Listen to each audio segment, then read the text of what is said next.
amatsiko menshi mu mutima yo kuzabona umwami wanjye Yesu igihe azaba agarutse ku isi aje kujyana itorero mu ijuru. Kuri uwo munsi impanda zizavuga abapfuye bizeye maze bazuke, maze natwe abazaba bakiriho tuzamuka ikirere tumusanganire. N'umunsi w'ibyishimo ku bakiranutsi kandi n'umunsi w'amarira ku banyabyaha. Urasabwa kwihana ibyaha byawe byose kugira ngo uzabashe kwinjira mu ijuru. N'umunsi w'ibyishimo ku bakiranutsi kandi n'umunsi w'amarira ku banyabyaha. Urasabwa kwihana ibyaha byawe byose kugira ngo uzabashe kwinjira mu ijuru.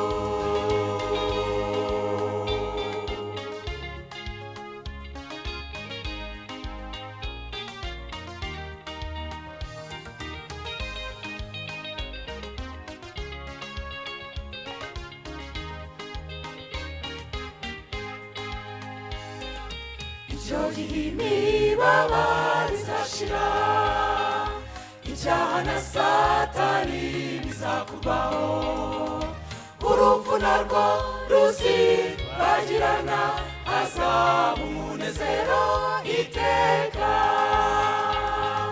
Tuzakinagira nk'inyana mu kiraro, turirimba indirimbo zisingiza umwana w'Imana we waducunguye, tuzahora tumushima iteka. N'umunsi w'ibyishimo ku bakiranutsi kandi n'umunsi w'amarira ku banyabyaha. Urasabwa kwihana ibyaha byawe byose kugira ngo uzabashe kwinjira mu ijuru. N'umunsi w'ibyishimo ku bakiranutsi kandi n'umunsi w'amarira ku banyabyaha. Urasabwa kwihana ibyaha byawe byose kugira ngo uzabashe kwinjira mu ijuru.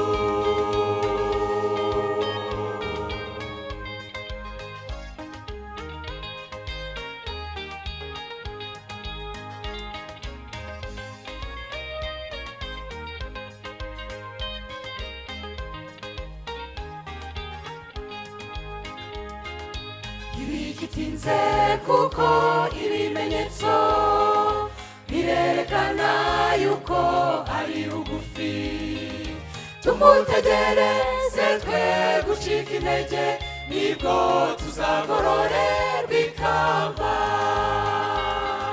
Dutsinde imibabaro y'iki gihe, dutumbire ubwiza tuzambikwa. Buri wese aharanire kuzabayo, nawe azatwambika imbaraga. N'umunsi w'ibyishimo ku bakiranutsi kandi n'umunsi w'amarira ku banyabyaha.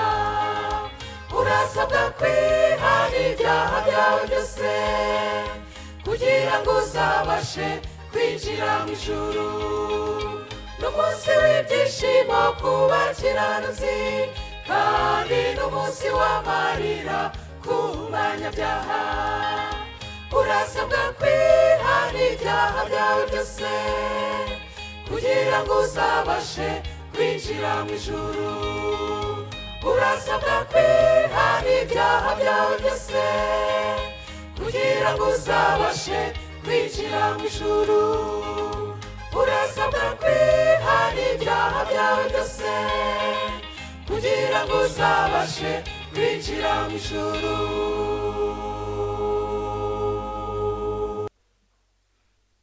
Mfite amatsiko yo kuzamubona.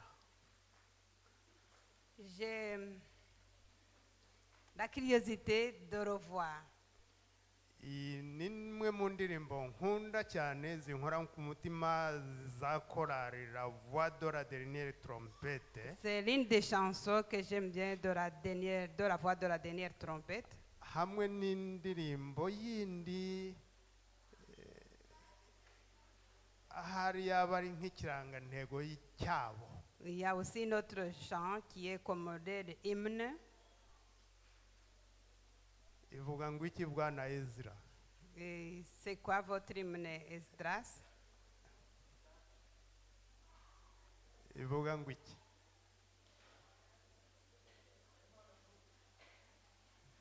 Hari Imana nkuru. Il y a un grand Dieu. Hari Imana nkuru. Il y a un grand Dieu. Aho usohotse hose, aho ugiye hose, ujya uvuga uti hari Imana nkuru. Là où tu vas, là où tu passes, dis qu'il y a toujours un grand Dieu. Mu bikorwa byawe aho ubonye afite intege nke umubwira uti komera hari Imana nkuru. Partout où tu vas, dans ton travail, ou bien la personne que tu croises qui est dans un moment de faiblesse, il faut encourager en disant qu'il y a un grand Dieu. N'amahirwe akomeye kongera guhagarara imbere y'ubwoko bw'Imana kuri jyewe. C'est aussi une bénédiction d'être toujours, de me tenir devant le peuple de Dieu.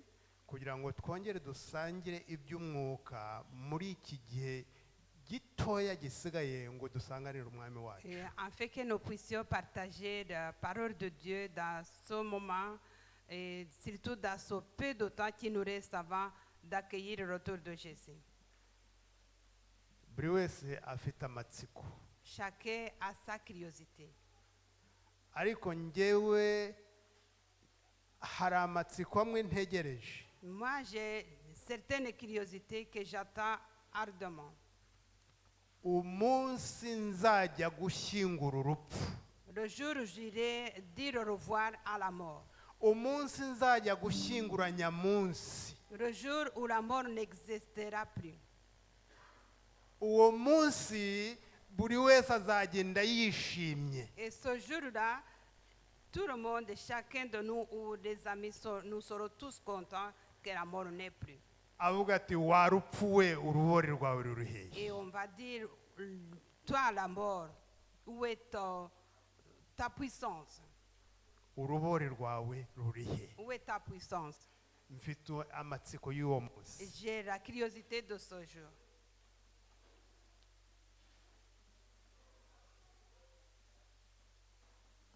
Barakoze abana ba umuyobozi w'abana uduhaye igitekerezo cya Daniel.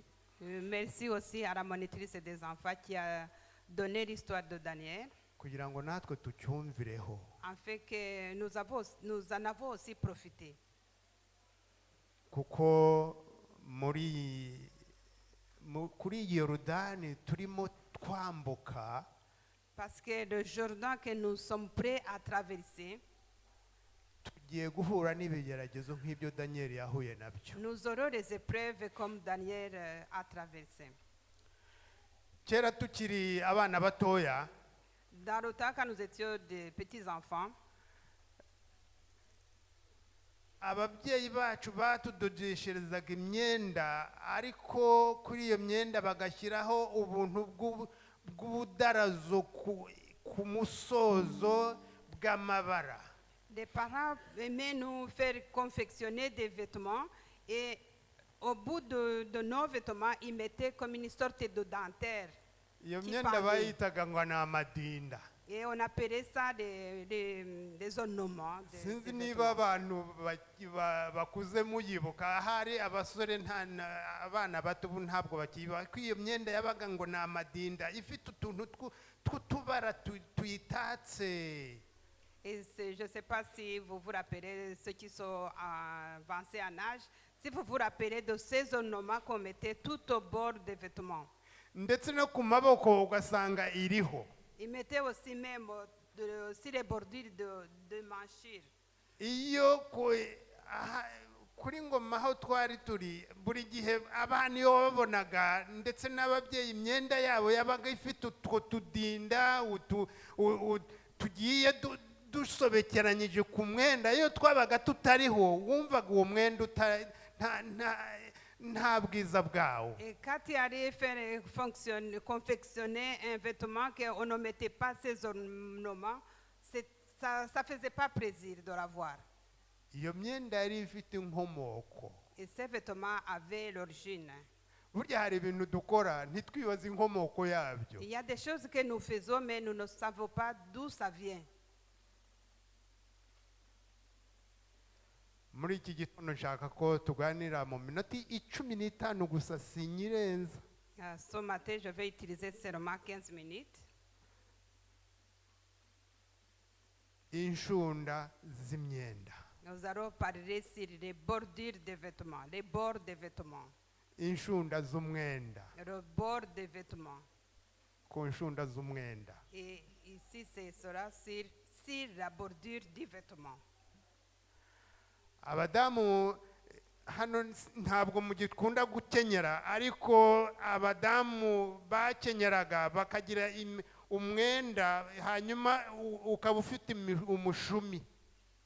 Dans le temps, les femmes aimaient mettre les vêtements avec un petit bord de vêtements qui dépasse. Uwo mushumi iyo wabonaga bamaze gukenyera ukabona umushumi urasa n'ureshya umwenda y'uwo mushumi utagaragaraga, bene uwo mudamu ntabwo yabaga yubashye umugabo.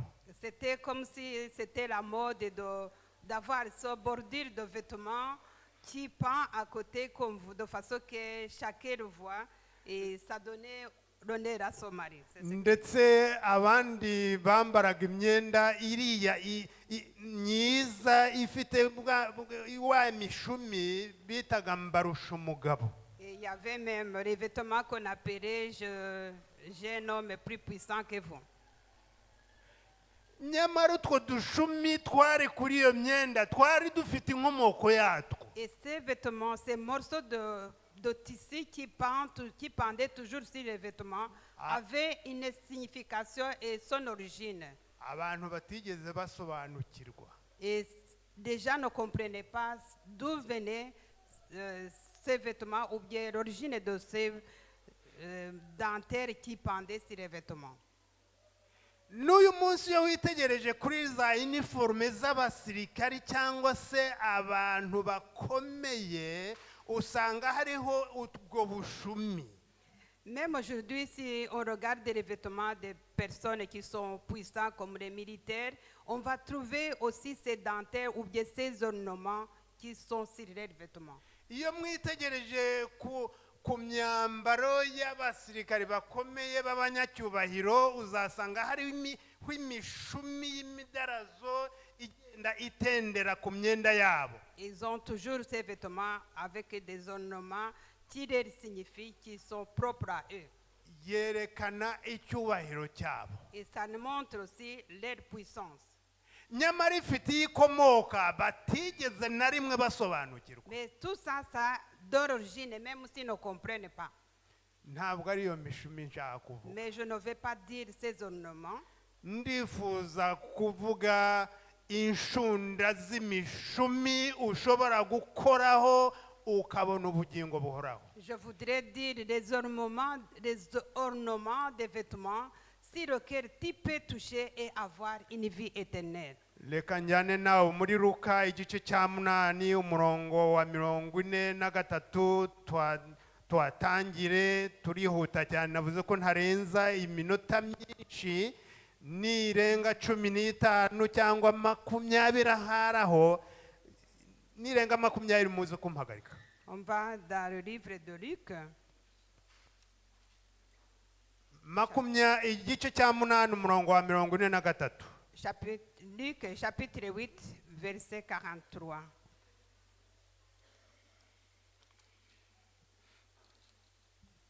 Akigenda abantu benshi baramubyiga. Haza umugore uri mu mugongo wari ubimaranye imyaka 12 kandi wari warahaye abavuzi ibintu bye byose, nyamara ntihagira n'umwe ubasha kumuvura.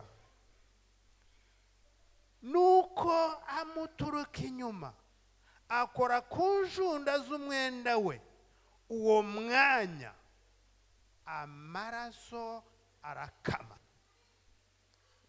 Yesu arabaza ati, ninde unkozeho?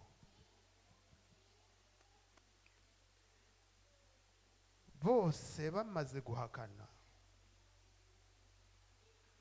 muti ntabwo ari njyewe, undi ntabwo ari njyewe, undi ntabwo ari njyewe. Petero na bagenzi be baravuga bati, erega databuja, abantu barakuguse, barakubyiga, nawe ukabaza uti ninde unkozeho? 46. Yesu arababwira ati, hari unkozeho kuko menye ko imbaraga imvuyemo. Nuko uwo mugore abonye ko adahishwa, muze guca akarongo kuri uyu muri aya magambo. Uwo mugore abonye ko Yesu atagenza ate, adahishwa. Vous pouvez souligner le verset 46. Ndashaka ko muri iki gitondo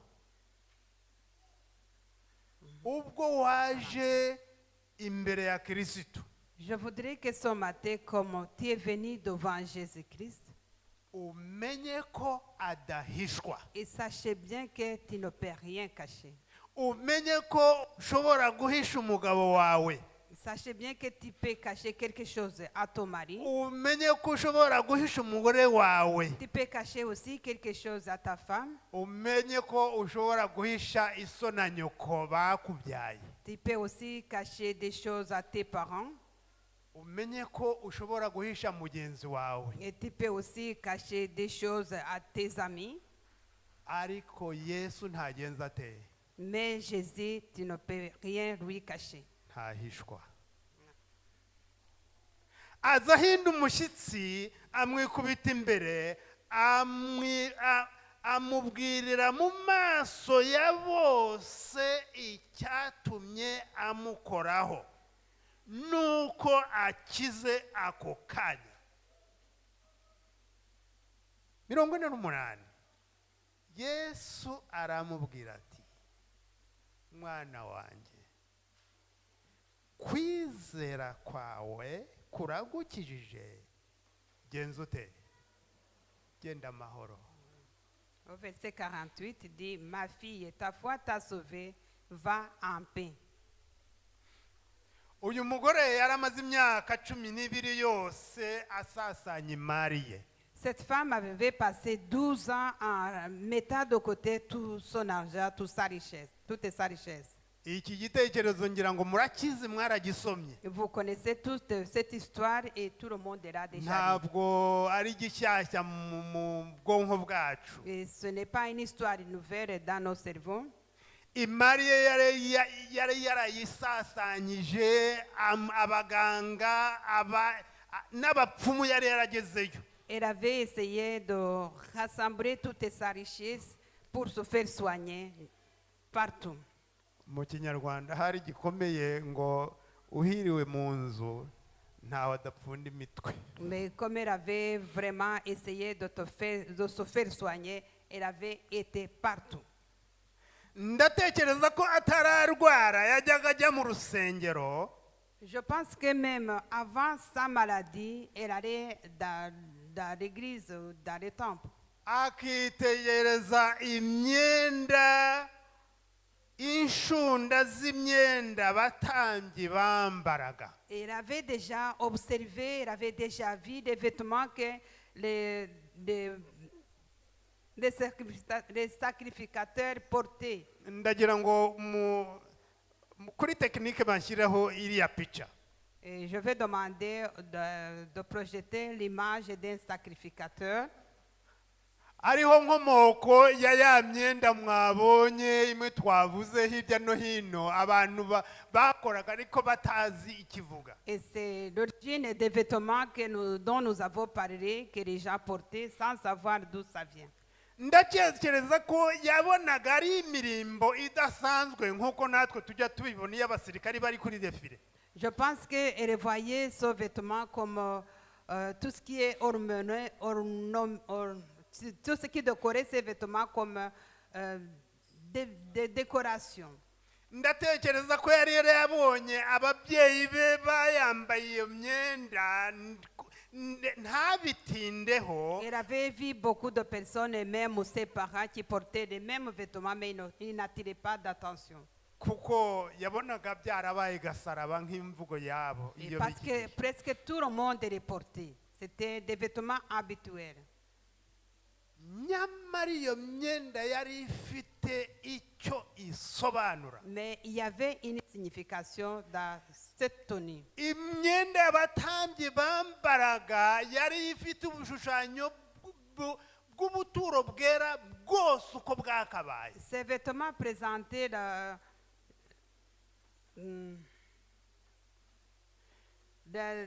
temple, oui, c'est ça. Il représentait les symboles du Seigneur parce que c'était des sacrificateurs. Ni ukuvuga imyenda bambaraga abatambyi iyo babaga bari mu murimo. Et ce sont les vêtements qu'ils portaient quand ils étaient en œuvre. Yashushanyaga ibyari mu buturo bwose uko bwakabaye. Et ça représentait tout ce qui se trouvait dans le temple de Dieu. Kuko mwarabyinze muzabwitegereze iyo umutambyi yagendaga yabaga asa nkaho afite ubuturo bwera bwose abwambaye. Mais si vous avez bien étudié, tout ce qu'il portait sur lui représentait tout ce qui se trouvait dans le sanctuaire. Igihe Abisirayeli bavaga mu Egiputa bajya i Kanani, Car les Israélites ont quitté l'Égypte pour aller à Canaan. nubwo bari barabonye ibitangaza Mose yakoreye imbere yabo, Ils avaient même vu les miracles que Moïse avait fait devant eux. nubwo bari bashigaje iminsi 6 gusa urugendo rw'iminsi 6 ahari kugira ngo bambuke bagere mu gihugu cy'isezerano. Au moment où ils avaient que 6 jours seulement qu'il restait avant de traverser Jourdain pour aller dans le pays promis. Kubera kutita ku gaciro k'imyenda umutambyi yabaga yambaye n'ibishushanyo byayo, byatumye barimbukira mu butayu. Ils n'ont pas donné une valeur sur les vêtements que portaient les sacrificateurs. Ils ont péri dans le désert. Maze igihe bari bitegura kwambuka, Au moment où ils se préparaient à traverser, bituma Uwiteka abwira Mose mu kubara igice cya 15 umurongo wa 32 kugeza 41 ariya magambo tugiye kuhabona. Dieu a donné une nouvelle loi ou des ordres dans Nombre chapitre 15. Kubara 15 umurongo wa 32 tugeze 41. Nombre chapitre 15 verset 31 à 41.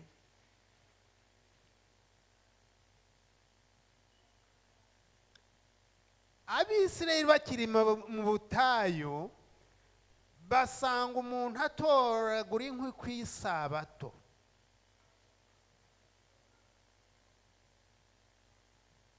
Abasanze azitoragura bamushyira Mose na Aroni n'iteraniro ryose, bakunganira kuko bamukingiranira kuko bari batarabwirwa uko bamugenza. Uwiteka abwira Mose ati, uwo muntu ntabure kwicwa, iteraniro ryose rimwicisha amabuye inyuma y'aho baganditse. Iteraniro rimujyana inyuma y'aho, bamutera amabuye arapfa uko Uwiteka yategetse Mose. 3:7. 37. verset 37. Uwiteka abwira Mose ati bwira abisirayeli bose batere inshunda ku misozo y'imyenda yabo, bagumye kubikora mu bihe byabo byose, kandi badote ku nshunda zo ku musozo wose agashumi k'umukara wa kabayonga. Izo nshunda muzazambarire kugira ngo muzitegereze, mwibuke amategeko y'Uwiteka yose, muyitondere, mwe gukurikiza kwifuza kw'imitima yanyu n'ukw'amaso yanyu bikunda kubavusha mu isezerano. Le verset a été projeté. 40. Verset Kugira ngo 40. mwibuke mwitondere amategeko yanjye yose, mubere Imana yanyu abameze bate? Ah ouais. Abera. Ah. Ndi Uwiteka Imana yanyu yabakuriye mu gihugu cya Egiputa kubaha Imana yanyu. Ndi Uwiteka Imana yanyu. Amen. Inshunda zari ku myenda y'Abayuda buri gihe cyose, iyo bazirebaga bibukaga amategeko y'Imana. Des franges, on a vu que c'était des ornements qui se trouvaient sur les vêtements des sacrificateurs, ça s'appelait des franges. Donc ces vêtements ces franges devaient les rappeler les lois que Dieu avait données au peuple. Nicyo cyatumye imyenda bambaye bava mu Egiputa kugeza bambutse bageze i Kanani imyaka 40 yose, kugira ngo bamenye ko amategeko y'Imana adahinduka kandi ko ari amategeko y'urukundo. Iyo myenda ntiyigeze ibasaziraho. Ah oui. Depuis qu'ils ont quitté l'Égypte jusqu'à toutes les années qu'ils ont passées au désert, ils n'ont jamais changé de vêtements. Ils portaient les mêmes vêtements, ils ne se sont pas usés. N'imyenda ntabwo yigeze ibasa, n'inkweto ntizigeze zisaza. Même les chaussures qu'ils portaient, ils ne se sont pas usés. Urabisanga mu kubara igice cya 29 umurongo wa 4, harakubwira ko imyenda bavanye mu Egiputa n'inkweto bitigeze bibasaziraho n'umunsi n'umwe. Et cette histoire, on retrouve dans le livre de Nombre, chapitre 24. Kuko ari Imana y'urukundo. Parce que c'était un Dieu d'amour. Kandi mu mategeko yayo nimwe urukundo rugaragarira. Et son amour, l'amour de Dieu, on revoit dans ses lois. Nicyo cyatumye uriya mubyeyi wari umaze imyaka 12 yose. C'est ce qui a fait que la dame qui avait passé 12 ans en maladie, baramuciye mu rusengero ntiyageragamo. il était banni et ne pouvait pas aller dans la foule. Kuko cyaraziraga umuntu ufite amaraso kujya mu rusengero. Parce que c'était interdit à une dame qui était indisposée d'aller dans la foule ou en public. Si umubyeyi gusa n'umugabo, iyo wabaga ufite igikomere icyo ari cyo cyose ntiwashoboraga kugera mu rusengero. Ce n'est pas seulement la dame qui avait cette interdiction d'aller à l'église ou dans le temple. Même les hommes qui avaient une sorte de blessure ne pouvaient pas aller dans le public ou dans la synagogue. Kugira ngo utazibeshya hari ukibwira ko ayo maraso ari kumeneka, ayo Kristo azamena yaba asanzwe ari nk'ayo ngayo. Et c'était pour ne pas confondre le sang que Jésus-Christ allait verser avec le sang que la personne est malade de verser à ce moment-là. inshunda z'imyambaro abayuda bari barazigize umurimbo Les franges que les Juifs avaient fait comme un ornement de leurs vêtements, bibagirwa icyo zasobanuraga et ils avaient oublié ce que ça signifiait. maze bazigira umurimbo no kwihesha icyubahiro. Et c'est devenu comme une sorte de mode sur leurs vêtements.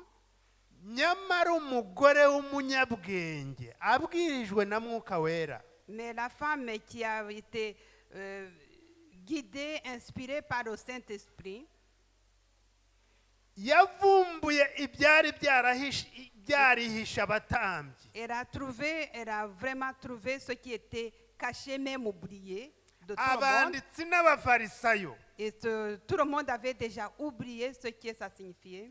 bari abigisha b'amategeko Et tout ce qui enseignait les scribes et les pharisiens, qui enseignaient la loi, bituma agenda mu kivunge cyinshi kandi atinyutse kuko ubundi ntiyagomba gutinyuka kujya mu iteraniro. elle a pris courage d'aller bousculer tout le monde dans ce public,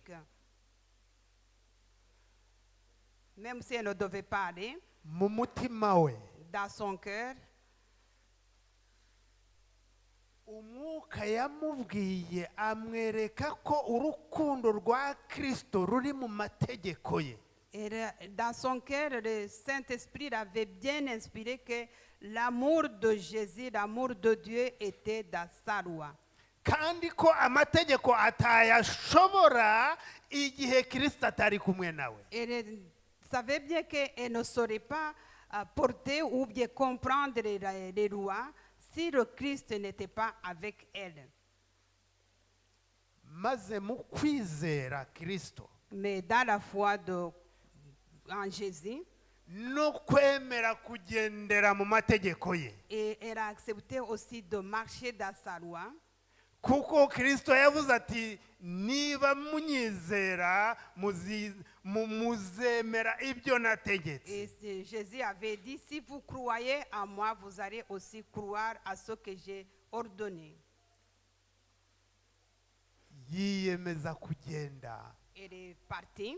akora ku nshunda z'umwenda we. Elle a touché le bord du vêtement de Jésus, ou bien elle a touché sur la frange du vêtement de Jésus. inshunda z'umwenda wa Kristo. Elle a touché sur la frange des vêtements de Jésus. ako ka mwanya akizikoraho Et à ce moment-là, dès qu'elle a touché le bord du vêtement de Jésus, yumva amaraso ahise ahagarara. elle a senti la guérison en elle. Yesu nawe aravuga ati ninde unkozeho. Et Jésus a senti aussi quelque chose que quelqu'un l'a touché. ariko abantu barakubyiga Oui, il y a beaucoup de gens qui se bousculent autour de vous. barakubyiga hirya no hino ni mu iterano mu kivunge cy'abantu. Il y a une grande foule autour de vous. babandi b'abanyamategeko babandi bafite za nshunda z'imyenda ziri kugenda bafite bambaye amapataro bambaye iki. Et les hommes de roi qui portaient les mêmes ornements autour de Jésus l'entouraient. ariko we wenyine bucece Mais seulement Jésus, dans le silence, amukoraho. mais la dame seulement dans le silence, elle est venue, elle a touché Jésus. za nshunda z'umwenda bari batazi agaciro kazo azikoraho. Les franges du vêtement de Jésus dont ils avaient oublié la signification, c'est ça qu'elle a touché. mwibuke ko Yesu ikanzu yambaye ari uruhinja yarinze amara imyaka 30 hano ku isi ari yacyambaye nayo ntiyigeze isaza. N'oubliez pas que Jésus portait le même vêtement depuis qu'il est né jusqu'à ce qu'il a été ndagira ngo sacrifié. tujyane ibitekerezo sinzi niba mu byo abisirayeli bava mu Egiputa bajya i Kanani imyenda ntabwo yabasaziyeho n'inkweto ntabwo zigeze zibasaziraho. Je voudrais comparer ces deux situations. Les Israélites, quand ils ont quitté l'Égypte, ils ont porté pendant 40 ans les mêmes vêtements et les mêmes chaussures qui ne se sont pas usés. kandi ku nshunda zabo bagombaga guhora bazireba bakibuka amategeko y'urukundo y'Imana. Et leurs vêtements portaient des franges qui représentaient la loi de Dieu. Yesu nawe ari uruhinja ikanzu bamwe yarinze arakura uko yakuraga niko ikanzu nayo yakuraga. Jésus aussi, quand il est né, il portait le même vêtement. C'est comme si son vêtement aussi grandissait avec lui.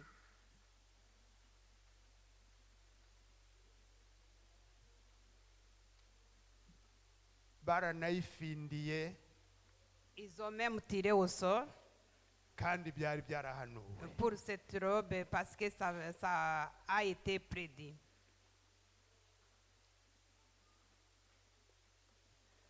Nubwo uriya mudamu atari yemerewe kujya mu iteraniro, Même si cette dame n'avait pas l'autorisation d'aller dans la foule, mu kwizera yiyemeje kwegera Yesu mu rukundo rw'itegeko rye ry'izahabu. elle avait la foi et la croyance et s'est approchée de Jésus.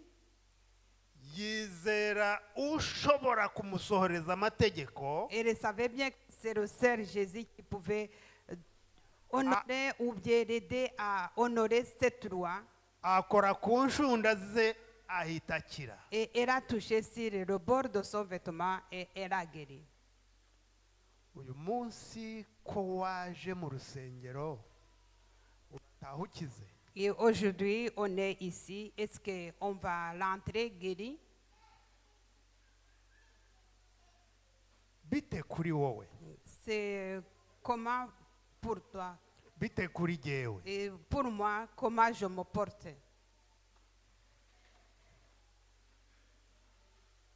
Inshunda z'imyenda wambaye zimeze zite?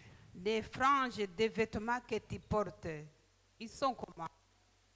Wa mugabo uri ahangaha, wa mudamu uri ahangaha, inshunda z'imyenda wambaye zimeze zite? Et on peut demander à toutes les femmes ou à tous les hommes, sont comment les franges de vos vêtements? Ko turi itorero ryasigaye turi ibisonga bya Kristo kuri iyi si. Nous sommes l'église qui est restée, nous sommes les représentants, nous sommes les ouvriers de Christ dans ce monde. Inshunda z'imyenda yacu zimeze zite? Et c'est comment est-ce que nos franges se présentent? Mbese inshunda z'imyenda yacu ziriho amategeko zimeze zite? Est-ce que ces franges qui entourent, qui sont sur nos vêtements, représentent les lois de Dieu? Ese zaba ziriho amategeko y'urukundo rw'izahabu? Est-ce qu'ils ont cette loi de l'amour de l'or? Inshunda z'imyenda yawe uzikozeho mbese yahabonera ihumure? Et si quelqu'un touche les franges de tes vêtements, est-ce qu'il aura une paix intérieure? Ukurebye byonyine uri gutambuka yavuga ati mfite ihumure. Est-ce que si une personne te voit vraiment dans la rue en marchant, est-ce que tu inspires une paix à la personne qui te voit? Cyangwa yahita yikanga? Ou bien il sera saisi de peur? Simvuga inshunda z'iyo myenda wambaye z'iyo pataroni, oya. Je ne parle pas des franges qui sont sur tes vêtements ou ton pantalon. Ku nshunda z'umutima wawe hari iki? Je voudrais demander les franges qui sont sur ton cœur. Ku nshunda z'umutima wawe Les franges qui sont sur ton cœur. wibaze, On peut se poser la question. nanjye nibaze. Et moi aussi, je me pose la même question. Ku nshunda z'umutima wanjye hari iki? Ni iki gihari? Qu'est-ce qu'il y a sur les franges de mon cœur? Kuko yakuzuye umutima niko gasesekara hehe? Parce que ce qui est rempli le cœur se manifeste par le visage, au visage. Niko gasesekara ku munwa. ku isongi y'ururimi rwawe hari iki? Et qu'est-ce qui est au bout de ta langue? Mbese amagambo yawe ni amagambo ahumuriza cyangwa ni amagambo afite ubumara nk'ubw'impiri? Est-ce que les paroles que tu donnes, que tu prononces, ce sont des paroles qui donnent la paix ou qui donnent qui calment les autres, ou bien c'est comme un poison? Mbese abakureba mu biganiro ugira mu magambo mu mvugo yawe, mbese ni amagambo ari mu mutima abagenzi cyangwa se ni urucantege? Est-ce que les paroles que tu prononces pendant que tu fais une conversation, tu donnes vraiment un message de paix ou bien tu donnes un message alarmant? Mbese mu kusonga y'ururimi rwawe hariho umugisha cyangwa se hariho ubumara? Dans ce que tu prononces avec ta langue, il y a des bénédictions ou bien il y a des malédictions? Mbese hari inkomezi ku bandi? Est-ce que tu donnes vraiment l'encouragement aux autres? Mbese hari umuganda wo kubaka iz'abandi cyangwa hari uwo kuzisenya? Est-ce que tu donnes vraiment l'encouragement de renforcer ou de donner l'espoir aux autres? Ou bien tu donnes l'espoir, le désespoir de détruire ce qu'ils ont déjà construit? Mu mwaka w'igihumbi kimwe magana cyenda mirongo inani na gatandatu En 1986, twari turi hariya kuri hoteli bita kera yitwaga Hoteli de Mille Collines i Kigali. il y avait un hôtel qu'on appelait Mille Collines. Noneho nta telefone mobile zabagaho. Il n'y avait pas de téléphone mobile que nous voyons. Umugabo umwe ntavuze izina n'umudamu ntigeze mvuga izina kuko baracyariho. Il y a un N'abana be barahari ntawe nshaka ko yagira ipfunwe. un couple que je ne voudrais pas prononcer le nom. Umugabo ava ku kazi yaje koga, hari piscine hasi aho ngaho. L'homme était venu pour nager, il y avait une piscine.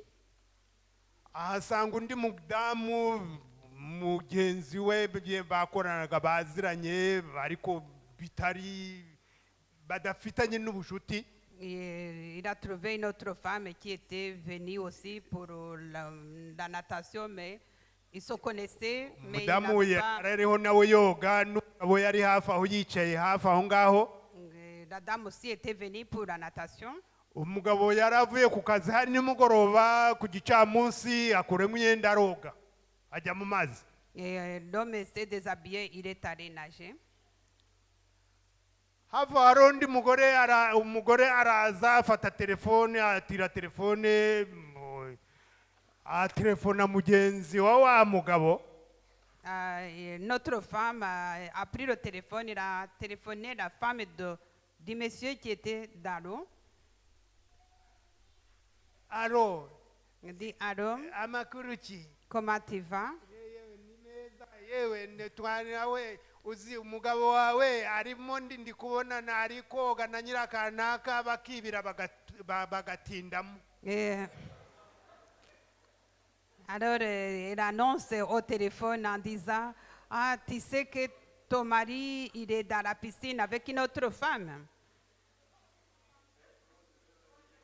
Mu minota nka makumyabiri ntiyagezeho. Dans 20 minutes qui ont suivi, haza umugore ubishye atwawe n'umushoferi. et la femme s'est présentée en Corée. Ariruka tunyura imbere aragenda afata umugore umugabo we yari yicaye nkari aramufata muntu amukubita ku cyuma cyari gihari aramukomeretsa. Elle a sauté sur la dame qui était dans la piscine alors que même son mari n'était pas loin et l'a blessé. Wandaya we urimo n'umugabo wanjye induru iravuga turakiranura turakomakoma umugore bajyana kwa muganga. Elle a commencé à insulter en disant tu profites de mon mari. Il y a eu un bagarre que des gens ont dit intervenir. benshi mukiri bato iyi histoire murayizi ndumva Il y a beaucoup de personnes qui connaissent cette kuko histoire. yaratinze cyane. C'était une histoire qui a été dite plusieurs fois au pays. Noneho uwari utelefoni yabibonye ko bibaye anyura muno barigendera. Et la personne, la dame qui a pris le téléphone, baraza barambaza bati ni ndamuga nanjye numva kuvuga utelefoniye biri bumbere akaga. et la dame qui a donné la mauvaise information, elle est passée vite en cachette, elle est partie. Mais lui n'a pas voulu donner le nom de la personne qui a téléphoné. Ndavuga nti ntabwo muzi ni rwose sinzi hari umudamu waje afata telefone ariko ntabwo muzi. Et pour lui, il ne devait pas dévoiler la personne qui a téléphoné, qui a donné la mauvaise information.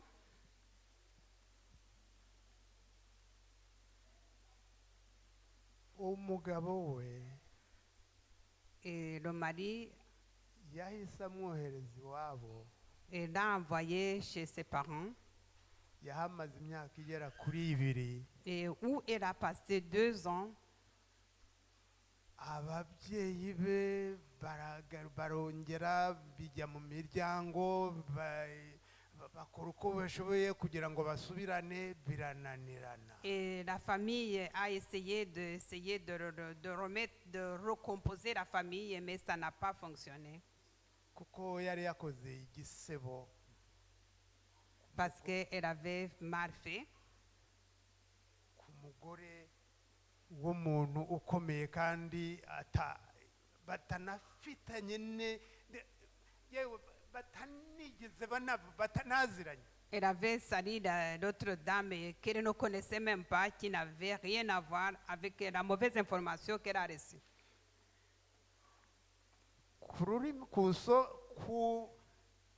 Ku isongi y'ururimi rwawe hariho iki? Au bout de ta langue, qu'est-ce qu'il y a prêt à sortir?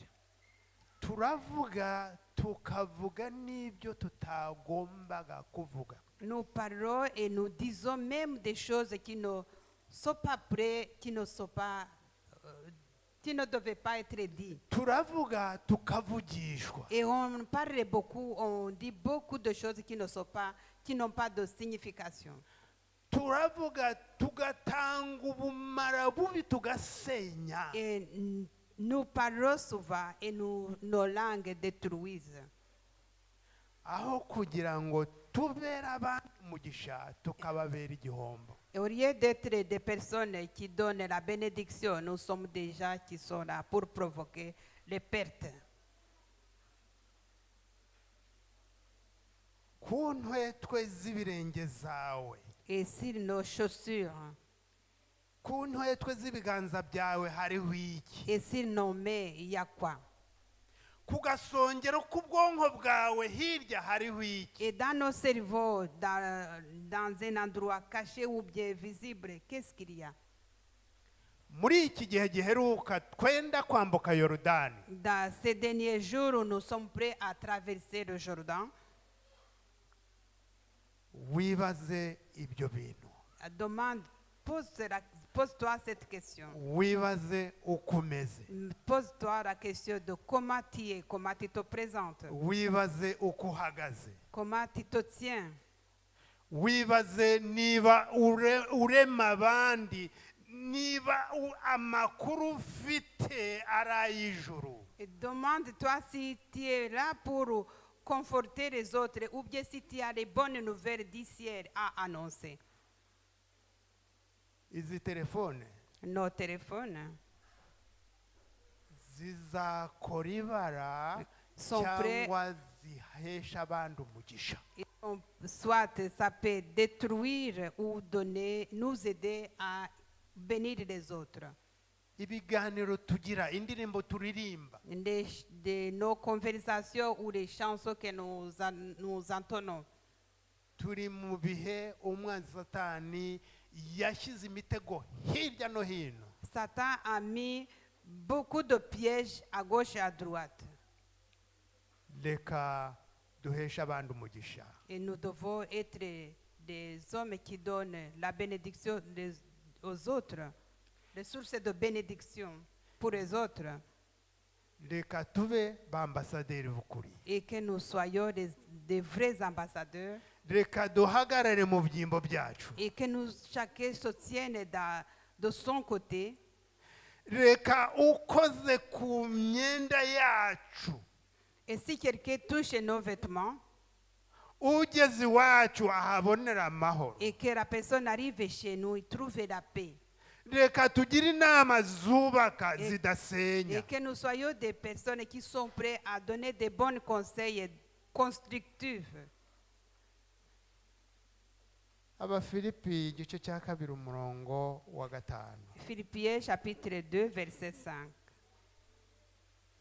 Abafilipi Philippiens igice chapitre cya kabiri umurongo wa 5. Philippiens chapitre 2 verset 5. Hari isomo nashatse ko dusoma. Nous allons lire ce verset. Philippiens chapitre 5 verset chapitre 2 verset 5. Igihe uri umukristo uri mu rugendo, Si tu es sur la route vers le ciel, nk'uko uriya mubyeyi yakoze kuri Yesu Kristo agakira, comme la dame a touché Jésus-Christ et qu'elle est guérie, ukaba uhagaze muri iyi si irimbuka, et que nous sommes dans le monde de perdition, ndagira ngo aya magambo abe mu mutima wawe. je voudrais que ces paroles soient dans ton cœur. Abafilipi igice cya kabiri umurongo wa 5. Mugire wa mutima wari muri Kristo Yesu. Ayez en vous des sentiments qui étaient en Jésus-Christ. Mugire wa mutima wari muri Kristo Yesu. Ayez le cœur qui était en Jésus-Christ. Ingingo ya mbere ni iyi.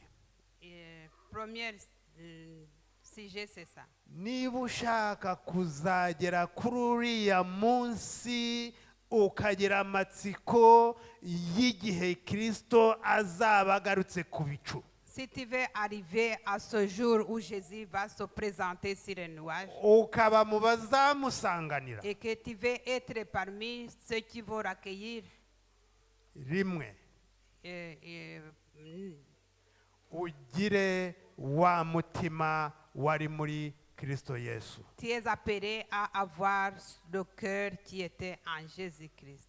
Icya kabiri, Et la deuxième chose, ugire wa mutima wari muri Kristo Yesu. ayez le cœur de Jésus.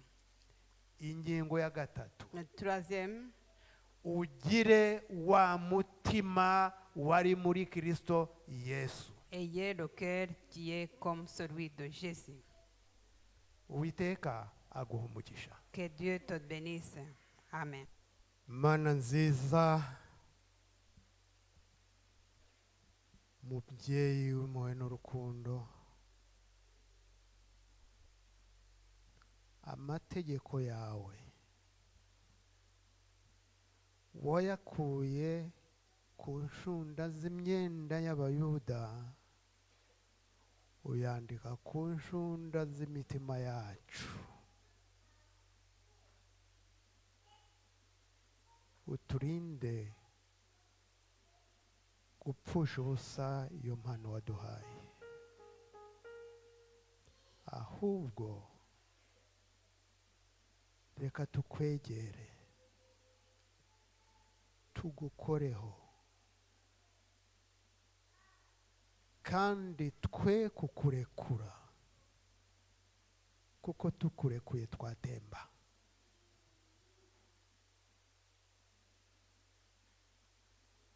Umwuka wera aduhe kubera impumuro abatuzengurutse, aduhe kubera bagenzi bacu amaboko, aduhe kubera abaturanyi imbaraga, aduhe kuba abahumuriza aho kuba baca ibikuba, aduhe kuba abahoza aho kubabariza, aduhe kuba abavuzi aho kuba abarozi n'indimi zacu.